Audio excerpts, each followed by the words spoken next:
Point ఏంటంటే ఒక్క point add చేస్తానండి తర్వాత అయిన తర్వాత ప్లీజ్ ప్లీజ్.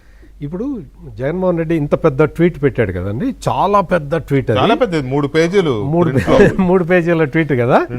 అందులో మీరు వికే గారు మీరు చూడండి, జీవో నెంబర్ 77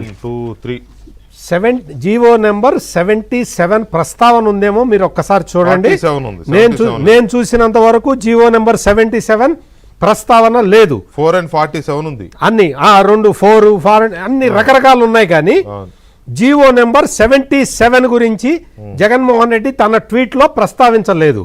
యాక్చువల్ గా ఈ జగన్మోహన్ రెడ్డి కన్ఫ్యూజ్ చేస్తున్నది హారిజాంటల్ రిజర్వేషన్ల మీద.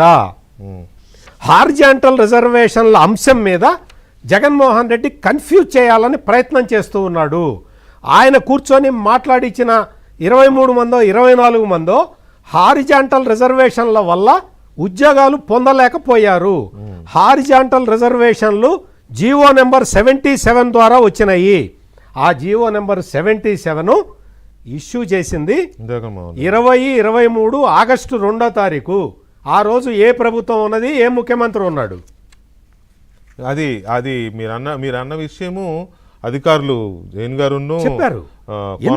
గారు ఇద్దరు ఇది గత ప్రభుత్వ హయాంలో ఇచ్చిన జీవోనే మేము ఇంప్లిమెంట్ చేస్తున్నాము స్పోర్ట్స్ విషయంలో కూడా చెప్పారు. రైట్. ఇప్పుడు ఆయన అంత ట్వీట్ లో జీవో నెంబర్ 77 గురించి, హారిజాంటల్ రిజర్వేషన్ గురించి 74 కూడా ఉంది.